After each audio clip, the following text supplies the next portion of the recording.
Welcome to Santos Brothers Eats. Food worth mentioning. Right in.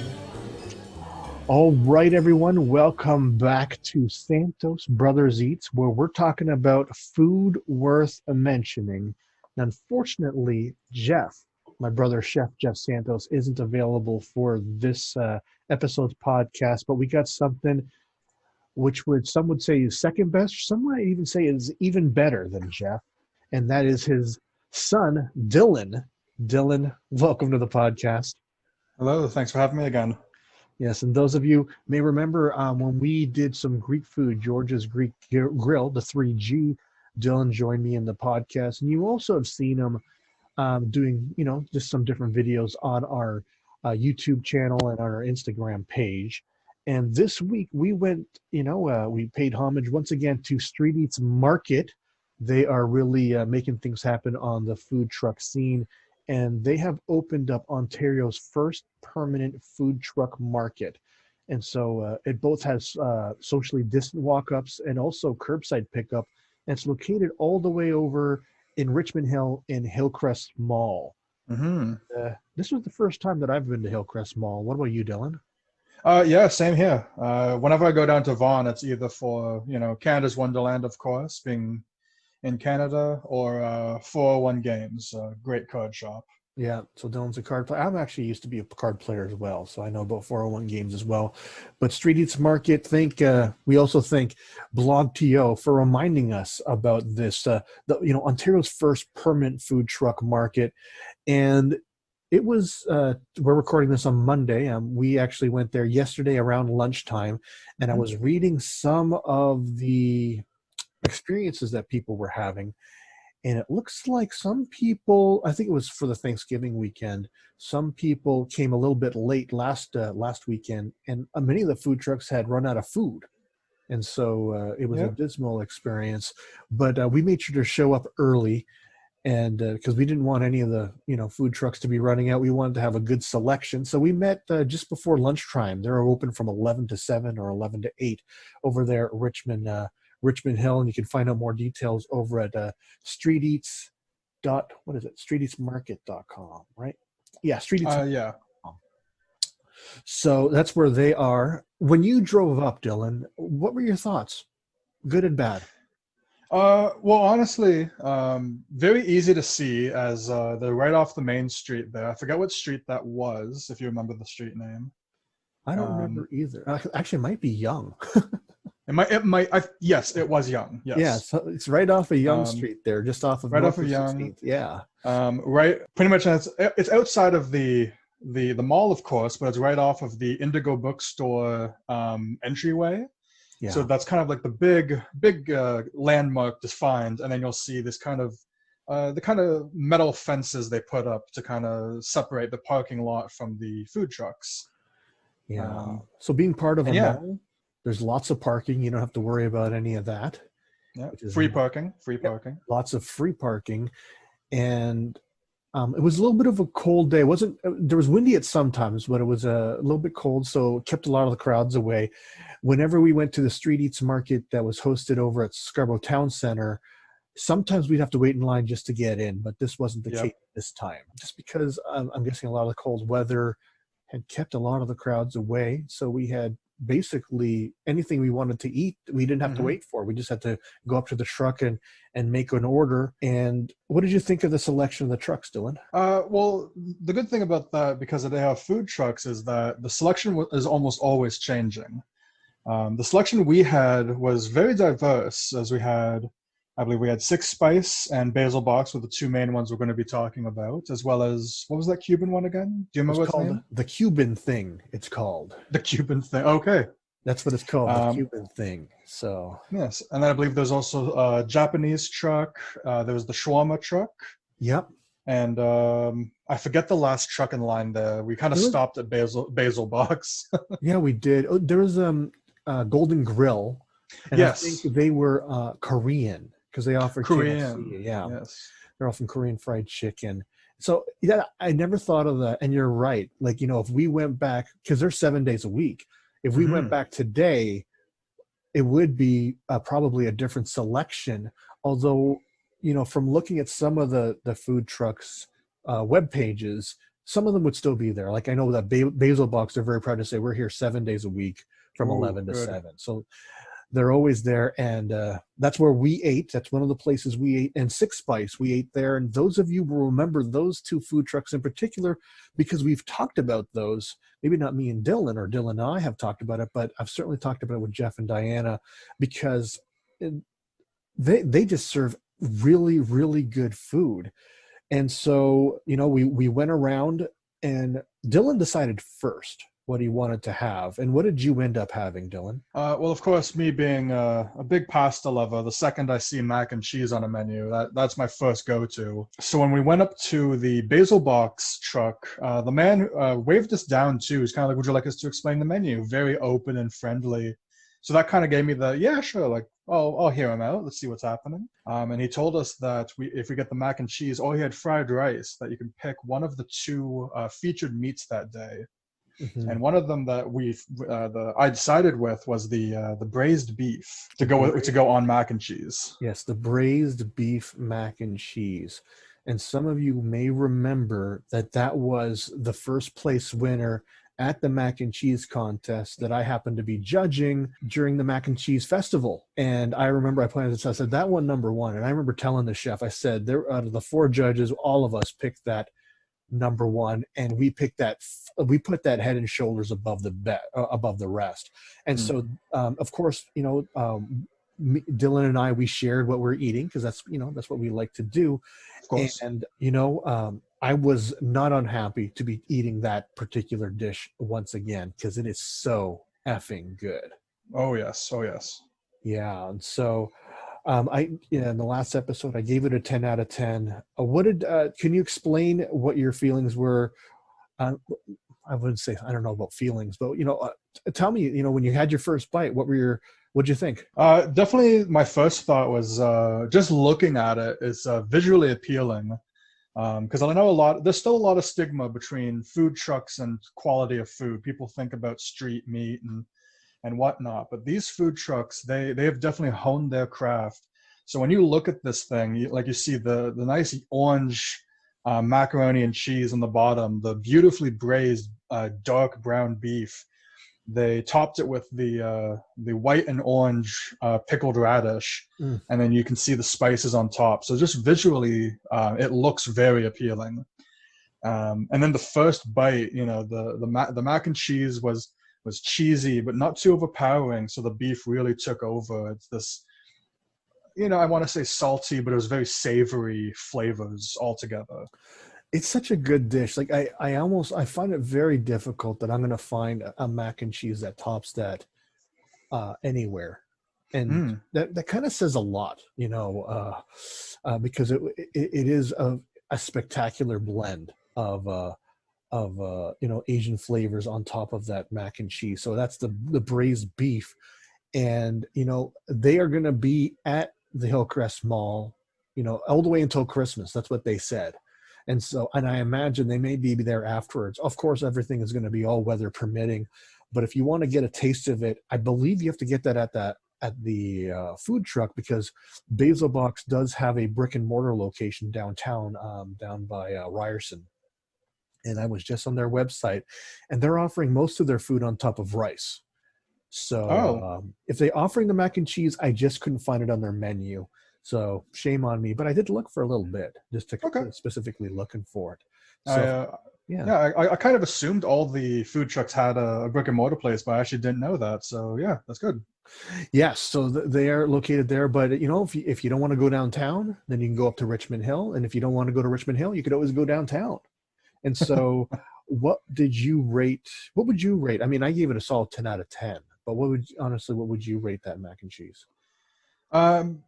Being a little bit more critical, because I enjoy a very good mac and cheese, and that can be one of the hardest things to kind of keep perfecting, Mm-hmm. So honestly, I'd probably give them an 8.5 out of 10 personally.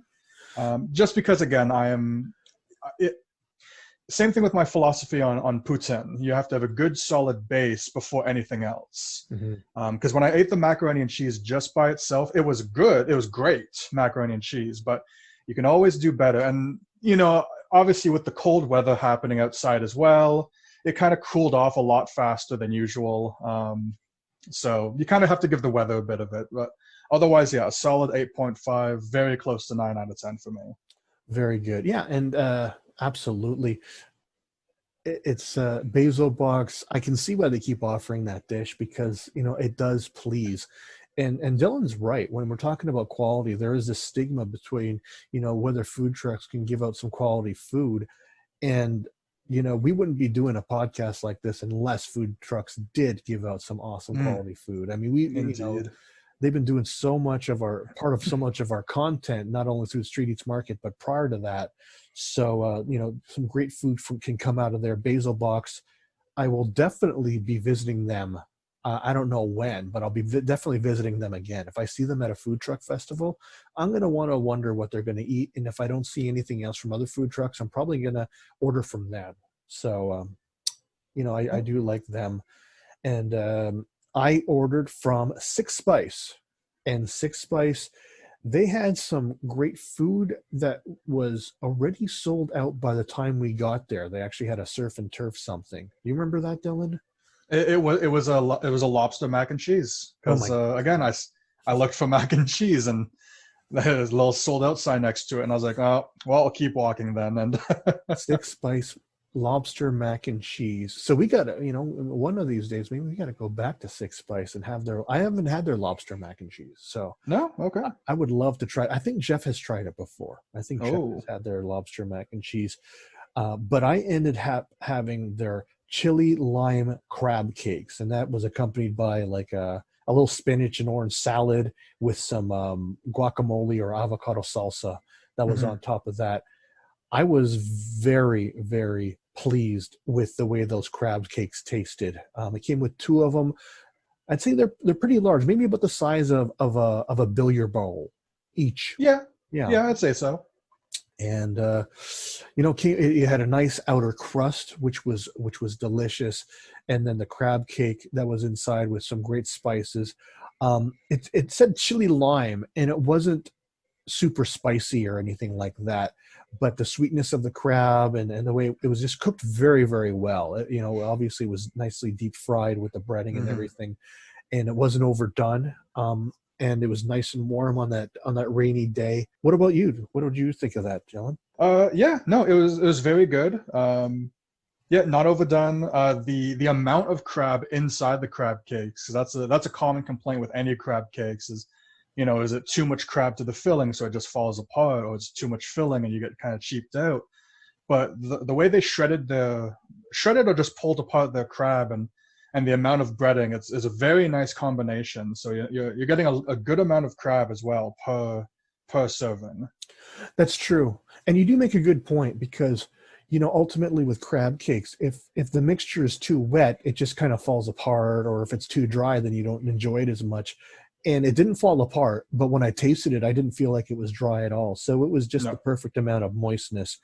It really tasted good. Sometimes when you order food, especially when it's something like a crab cake, you're kind of like thinking, well, I wish I didn't order this. I wish I ordered something else. And this is not one of those times. This is one of those times where I'm glad that I ordered it. I just may order the chili lime crab cakes from them again. As many people can guess, I'm more adventurous. If I tried it before, I may not get it again, even if I liked it, because I just want to try other new things. But this is one of those things that I may go back to.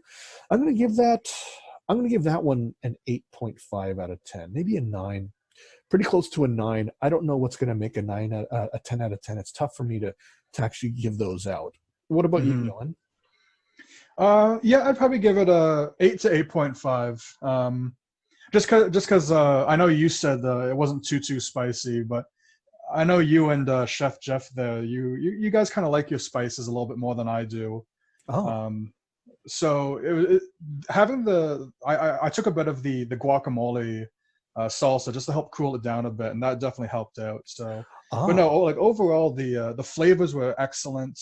Honestly, the spice, not to get anyone concerned, it wasn't like, oh my god, spicy, but it was just like a tickle constantly. So it was definitely if you like spice, it's definitely good. But it's not too bad, and good flavors, good portion. Yeah, I'm always pleased when I see Six Spice at a food truck festival, because I know that if I don't find something anywhere else, I could probably go there and be very happy with what I eat. And then we tried a new food truck. Well, I guess it's not new. I don't know how old they are, but it's new to us, the Cuban thing. And we're getting two things from there. First of all, we got tostones, and I had to look that up because it's not a tostada. It's tostones. That's a green plantain that they actually fry up into like coins. And so it's not the whole plantain that, you know, they cut it up, and it's nice and crispy, and they had a signature sauce on it, and their signature sauce is a cilantro island mojo sauce, which was good. I got that because I just wanted something on the side, and I knew that they could make it pretty quickly while we're waiting for our other food. So what did you think of the tostones, Dylan? I like those quite a lot.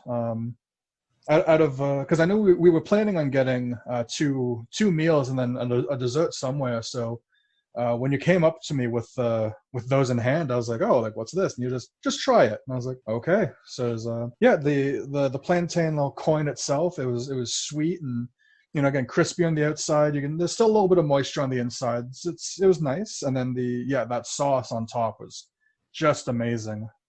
Really, really good. I was very, very happy with that. And the only reason why I got it is because that the gentleman that was explaining all the food, he says, we're only doing these today. I was looking actually on their menu at the Cuban thing.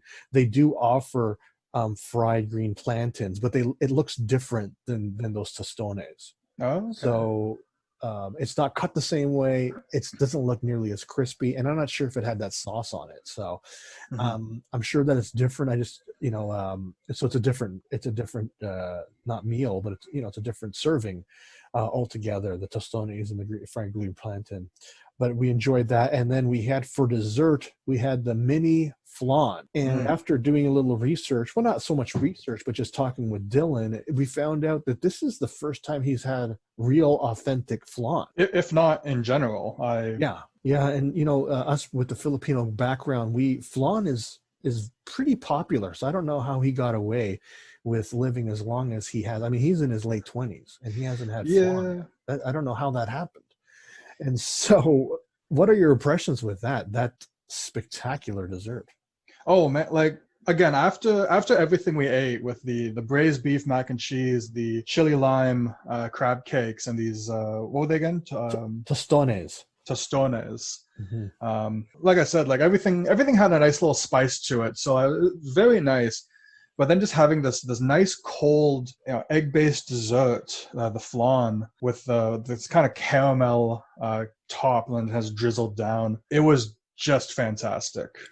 That's one of those luxury desserts. Yeah. You know, you get that, you expect to have something like that, like either at a steakhouse or something like that, or you know, it's just so good. You know, it's to me that's better than you know, Italian panna cotta. Like, or even better than creme brulee. It is just good. Oh, yes. And so, you know, if you have a chance to get, it's called flan. If you're at a Filipino restaurant, they call it leche flan. That is, you know, that is what custard. When I think of custard, that is what custard is supposed to taste like. And the Cuban thing, they hit it right on the head with that. And so, it was just everything from the texture to the taste. That is. You know, if I was going to have a last meal, that would probably be part of the dessert. Yeah. Indeed. Yeah. So I'm giving that, I don't know what I'm going to give it, 10 out of 10. I'm going to give that 9.5 actually. And it ranks very high. Yeah. I was probably going to say a 9. I was going to say a 9 as well, just because mainly because it wasn't big enough. Yes. So they were called the mini flans, and it was a little I'd say about. What would you say, Dylan? You think those is about 1.5 ounces for that? Was it 2? Wasn't 2 ounces? I don't know. 1.5 seems closer than 2. Yeah. Yeah, it's about 1.5 ounces. It was about $3. When it comes to food trucks, that's not a bad price for things like that. You can get more volume if you went to an actual, like just off the top of my head, I know that FV Foods offers leche flan. And it would be, you know, almost like a big old tray of it for like $7 or something like that. And it would be just as good. if not better, if not, either a little bit better, a little bit worse, but just on par with that. And so you can get something like that. But because it's a food truck, they're going to charge a little bit more, and it's harder for them to make in that little truck. So. Oh yes, but the quality was definitely on point. Like, I would totally get it again, even though it was tiny, kind of expensive. Definitely a get again. Yeah. Oh yeah, and he just said, I have 50 of these things, and I'm sure I'm going to sell out. And I wouldn't be surprised if he sold out yesterday, because they're good. They're good. I won't lie. When I was leaving, because Kenny left to just explore the mall, I guess. Yeah, but I was tempted to actually go back and just get a few for myself to take home, but I didn't. That's good to keep in mind. It's easy to make you happy, because the next time that we connect, we could always pick up some up at the Filipino restaurant and just go to town with it. So yeah. Sounds good. Absolutely. So, we had a great time at the, Ontario's first permanent street market Ontario's first permanent food truck market. And again, over at Hillcrest Mall in Richmond Hill. If you want more details, you can get that over at streeteatsmarket.com. And all of the food that we talked about today, including the flan, is all going to be on our Instagram feed. So we're super excited about that. Do you think you'd be at all open to visiting that market again? Well, actually, I'm in Toronto. I live in Barrie. Yeah. And I'm half tempted to stop off on my way back home. Wow. just to see what's there and maybe pick something up to go, Yeah. And so, just as a side note, we do know that Street Eats Market is going to be opening up again in December. And I don't know if their plans for that is another permanent location, or if that's a festival location. They're going to do it like one at it's a one-off or a pop-up. But we are looking forward to that. But it's also comforting to know that if we ever want to go to some food trucks once again, we could always go to, at least for now, go to the Hillcrest Mall location and enjoy food there. And so we could always go up there with Jeff and Diana and just like we did for the Fried Chicken Festival, we can do this again and enjoy some great food there. Yeah, of course. So and so that is this week's Food Worth Mentioning. And, we look forward to next time where we talk about more food worth mentioning. And until next time, remember this quote from Julia Child: "People who love to eat are always the best type of people." And that, of course, includes myself, Kenny Santos, my nephew, Jeff's son, Dylan Santos, and you as well, if you love to eat food worth mentioning. Thanks a lot, everybody. Bye. You've been listening to Santos Brothers Eat. Food worth mentioning.